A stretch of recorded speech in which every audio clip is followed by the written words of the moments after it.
चारों सूबाई असेंबली में भी रूटीन की कार्रवाई मुअत्तल हो। सानिया है गुल प्लाजा पर बहस होनी चाहिए। ये गुल प्लाजा एक मंजिल इमारत थी, उस वक्त हमारा मेयर भी नहीं था और सिंध बिल्डिंग कंट्रोल अथॉरिटी भी नहीं थी। लिहाजा ये कौमी अलमिया है, ये कौमी सानिया है।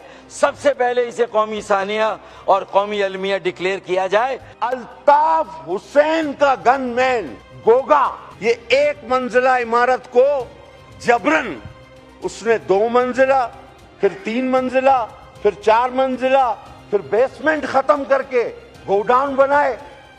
एक दुकान को 2 में तकसीम किया, छोटी छोटी दुकानें बनाई, चलने का रास्ता नहीं। ये सब उस दौर में हुआ जब हम ना मेयर थे ना हम सिंध गवर्नमेंट में थे, सब कुछ किसी और के हवाले था। अरे किसी और की दानिस्ता या नादानिस्ता माजी में कोई गलती है उसका जिक्र करके इतने बड़े साने हैं कि गुनाह के बोझ से अपने आप को क्या आप बरीउज़ ज़मा करार देंगे? क्या आप अपनी जान इतनी आसानी से छुड़ा लेंगे?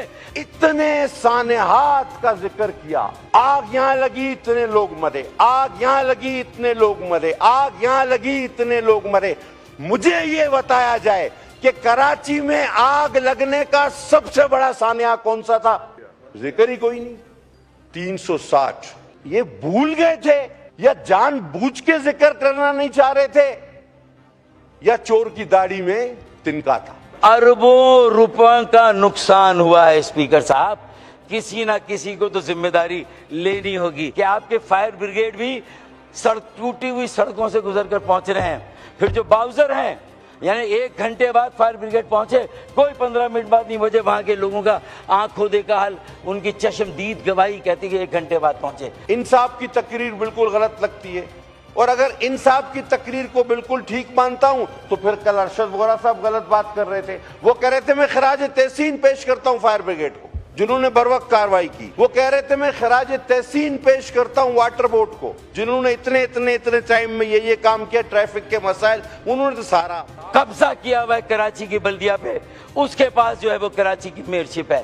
स्पीकर साहब, फुटसॉल के ग्राउंड बन रहे हैं, क्लिफ्टन के पार्कों को खत्म किया जा रहा है।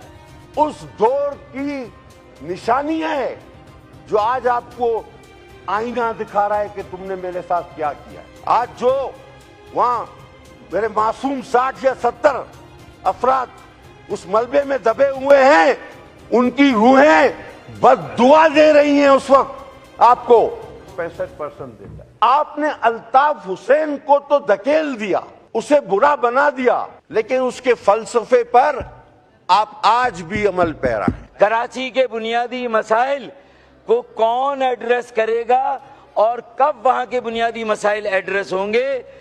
सड़कें वहां की टूटी हुई हैं, 90% सड़कें टूटी, बल्कि 95%। जमात इस्लामी और MQ 35 साल इन 2 जमातों ने कराची को इस हाल पे पहुंचाया। अब इसमें अगर किसी को कोई इनकार है तो हर जगह हर वक्त हर मनाजरे को मैं तैयार हूं। आज जमात इस्लामी सदका लेती है, चंदा लेती है, फितरा लेती है, खाले तो सारे ही उतारते, वो खाले भी लेती है और सारे पैसे कराची पे बैनर पोस्टर लगाने पे खर्च कर देती है। कहती है निजाम बदल दो। अरे क्या हम कहते हैं भाई ये काम ही बदल दो। 75 सालों से 77-78 सालों से कराची पाकिस्तान के कौमी खजाने में 60 से 65% का रेवेन्यू हासिल और टैक्सेस दे रहा है। क्या 1947 में कराची यही था? The answer is no. अब आए जिम्मेदारी पे चलते शुरू करते। कराची का पहला मेयर अब्दुल सत्तार अफगानी 2 बार 5-5 साल मेयर बना। 10 साल जमात इस्लामी कराची पे राज करती, 10 साल। उसके बाद आगे बढ़े। कराची सिंध के सूबाई खजाने में 78 सालों से बाकायदगी के साथ 90 से 95% जो है वो दे रहा है। तो ये कराची वालों का हक है। ओ भाई, कराची सिंध का एक शहर है, कराची सिंध का एक शहर है।